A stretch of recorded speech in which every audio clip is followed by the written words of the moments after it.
Pessoal, o Itaúsa está com desvalorização de 25% somente nesse ano de 2020. Isso é uma oportunidade ou é um risco, né? Acompanhe esse vídeo porque eu vou falar o que eu penso a respeito disso.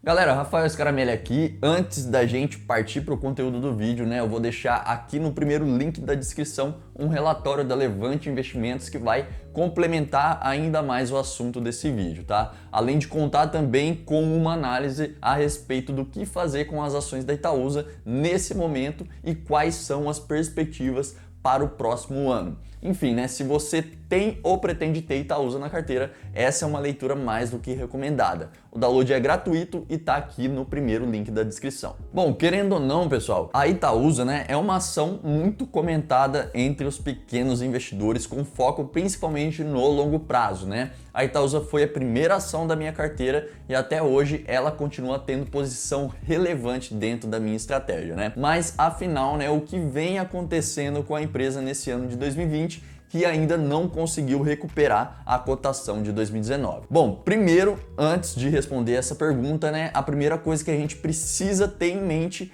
é sobre entender como uma empresa faz para ganhar dinheiro. Esse é um fator fundamental, né? No caso da Itaúsa, ela é uma holding, né? Ela não vende nada e não produz nada. Ela é apenas uma empresa que tem participações e controle em outras empresas. Portanto, a forma mais correta de buscar entender como uma holding ganha dinheiro é descobrindo como as empresas que ela tem participação ganham dinheiro. Nesse caso, a principal empresa que a Itaúsa mantém participação é o Banco Itaú, né? Sendo ele equivalente a pouco mais de 90% das participações da companhia. Depois vem a Alpargatas com quase 5% da participação, Duratex com 3,6% e o restante é diluído em outras empresas, né? Ou seja, quase 100% da Itaúsa é Itaú. Isso quer dizer que 90% do resultado da Itaúsa vem do Banco Itaú. Portanto, entender os resultados do Itaú é muito importante para que entendamos o porquê da baixa performance das ações da Itaúsa nesse ano e se isso se traduz em uma oportunidade aparente ou em um risco óbvio, né?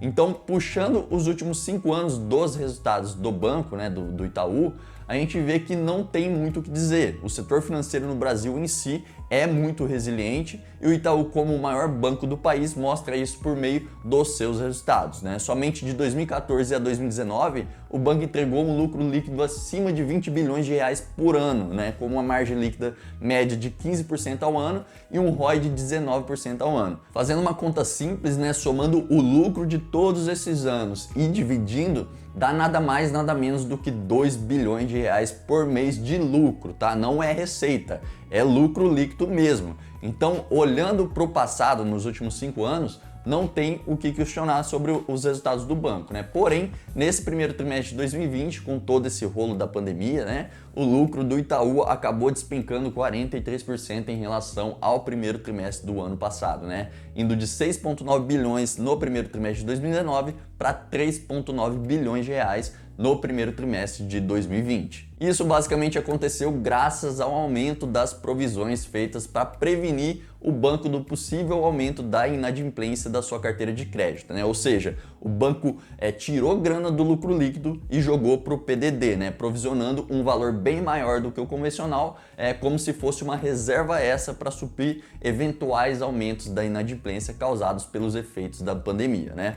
Portanto, devido a esse fato, que não aconteceu apenas com o Itaú, mas também com outros bancos, somadas com a própria crise causada pela pandemia que derrubou todo o mercado, né? E mais um terceiro fator, que foi a restrição que o Conselho Monetário Nacional colocou nos pagamentos de dividendos dos bancos até o final desse ano, visando basicamente ajudar na disponibilidade de crédito na economia, né? Ou seja, todos os bancos estão pagando menos dividendos do que o normal nesse ano de 2020, então somado esses 3 fatores, né, claramente dá para entender, ou pelo menos eu entendo que seja por esses motivos que as ações do Itaú, da Itaúsa e de alguns outros bancos ainda não tiveram uma boa recuperação frente a outras empresas e ao Ibovespa. O mercado em si, né, ele enxerga que Itaú e Itaúsa são empresas boas pagadoras de dividendos, né, e como tais restrições do Conselho Monetário Nacional afetaram diretamente os dividendos, elas se tornam menos atrativas, né, digamos assim, e por isso atraem menos investidores, no curto prazo eu digo, né? Porém, no longo prazo a história é outra, né? Passando esse ano de 2020 e entrando em 2021, é bem provável que eles voltem a pagar os dividendos normais, né, como de costume, e a atratividade da ação retorne, né? De acordo com os dados e estimativas que a Levante trouxe no relatório que está na descrição, né, o consenso do mercado para o lucro do Itaú em 2021 é de 24,5 bilhões. E como a Itaúsa detém 37,4% do controle do Itaú, teremos o equivalente a 9,1 bilhões de reais entrando nos resultados da Itaúsa em 2021, né? E supondo que ela distribua somente 40% desse resultado em dividendos aos acionistas, que é abaixo da média dos anos anteriores, portanto serão distribuídos o equivalente a 43 centavos de dividendos por ação, o que, considerando o preço atual da ação de R$ 10,42, dá um dividend yield para 2021 de 4,1%, ou seja, basicamente o dobro da taxa Selic atual de 2,25% ao ano. É claro que isso não, são apenas estimativas, né, e a gente não pode bater o martelo, mas claramente mostra que a desvalorização das ações tanto do Itaú como da Itaúsa estão mais com cara de oportunidades, principalmente para o investidor de longo prazo, do que necessariamente é algo mais arriscado, né? O histórico de resultados tá aí para quem quiser ver, né? Não vai ser um ano ruim ou algumas restrições impostas, né, que tem efeitos de curto prazo que vão mudar tudo o que a empresa é e entregou até hoje. Portanto, eu continuo com o Itaúsa na minha carteira, inclusive atualmente ela é a minha maior posição, e quando tudo isso passar e os resultados do Itaú forem se ajeitando, a tendência é que a cotação de ambas as ações voltem a subir.